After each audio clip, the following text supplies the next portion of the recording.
You're looking at a moment that's turning heads around the world. Captain Ibrahim Traoré stepping off a plane in Russia on May 9th, 2025. But this isn't just another official trip. The date itself is loaded with meaning, especially for Russians. It's Victory Day, one of the most powerful and emotional holidays in the country. So what exactly is Victory Day? Well, it marks the day the old Soviet Union finally beat Nazi Germany in World War II. That war was brutal. Russia calls it the Great Patriotic War. It started back in 1941 when Hitler's army invaded Soviet land. What followed were some of the most intense battles in history, like Stalingrad and Kursk, where millions fought and died. In the end, the Soviet troops pushed all the way to Berlin, forcing Germany to surrender in May of 1945. More than 20 million Soviet lives were lost. Soldiers, mothers, children. The pain was everywhere. So every year on May 9th, Russia stops to remember them. It's not just about looking back, though. Victory Day is also a message about strength, pride, and refusing to be controlled by anyone else. That's exactly why Traoré's visit on this day is making waves. He didn't just show up for the photos. His arrival sends a bold message. Burkina Faso and Russia are growing closer. And it's not just about shaking hands. It's about something bigger. It's about countries like Burkina Faso stepping away from old colonial shadows and building new friendships based on respect, strength, and shared goals. For Russia, having Traoré there isn't just a nice gesture. It shows that even as the world changes, some nations are choosing to link arms in new ways. And for Africa, especially a leader like Traoré, this trip says loud and clear, we're not waiting for permission anymore. Now back to the roots of the day. When Victory Day was first celebrated in 1945, it was pure joy, people dancing in the streets, hugging strangers. But it wasn't until 1965, under Soviet leader Leonid Brezhnev, that it became an official public holiday. That's when the big Red Square parade started. Tanks rolling, jets soaring, soldiers marching, all showing off national pride and power. After the Soviet Union broke apart in 1991, the meaning of the day started to fade. But Vladimir Putin brought it back strong. He made Victory Day a key part of modern Russian identity. Today, the day is filled with fireworks, concerts, emotional speeches, and the famous Immortal Regiment March, where families hold up pictures of loved ones who served in the war. Of course, not everyone remembers the day the same way. Some countries see it through a different lens, one that remembers Soviet occupation. But in Russia, and across much of the old Soviet space, it's still a moment of deep pride. And now, in 2025, with Captain Traoré standing in Moscow, on this powerful day, Victory Day takes on a new meaning. It's not just about history anymore, it's about the future.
Ladies and gentlemen, dear friends,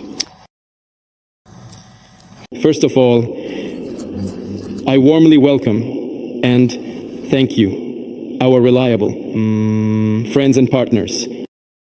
You have come to Moscow to share with us the joy of the victory over Nazism, to honor the memory of the heroes who saved humanity.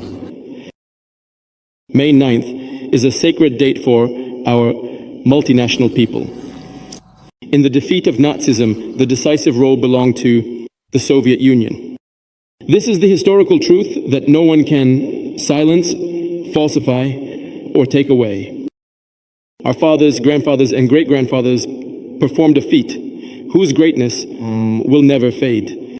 They went into mortal combat for their country, for their home, for the right to determine their own destiny. To speak, think in their native language, and raise children in their own culture and traditions.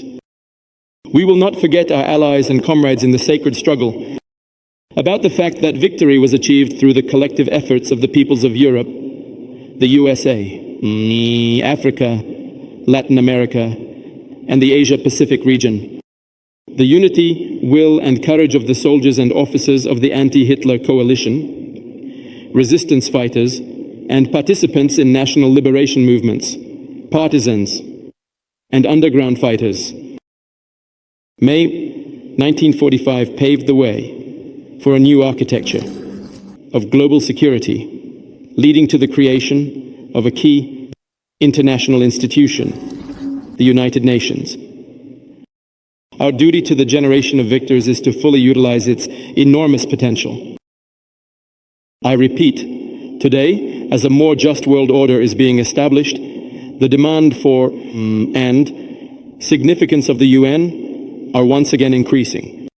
It is important to continue strengthening its central coordinating role in world affairs, ensuring the clear adherence to the fundamental norms and principles of international law as enshrined in the UN Charter in their entirety, totality, and interconnection.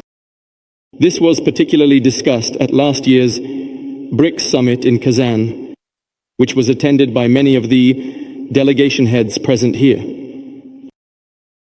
The celebration of the 80th anniversary of the victory brought together in Moscow leaders from a wide range of sovereign states, representing unique models of political, economic, and social development, various religions, worldviews, civilizations, and cultures. And such diversity does not divide us.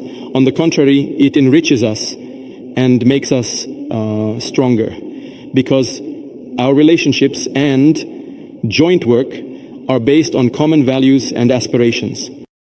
We stand for justice and equality, for the affirmation of high ideals of friendship and good neighborliness, for harmony and mutual respect, for considering the opinions and interests of everyone, for equal and indivisible security for all. And we call on the entire global community to show solidarity in addressing the pressing issues of our time, to take collective responsibility for future generations. I am confident that only such approaches will ensure long-term peace, prosperity, and equal opportunities for all the peoples of the earth. Russia is ready for such constructive joint work. Dear friends, allow me to propose a toast to the generations of victors, to the great victory, to peace and prosperity, to you, to our friends.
Старайтесь,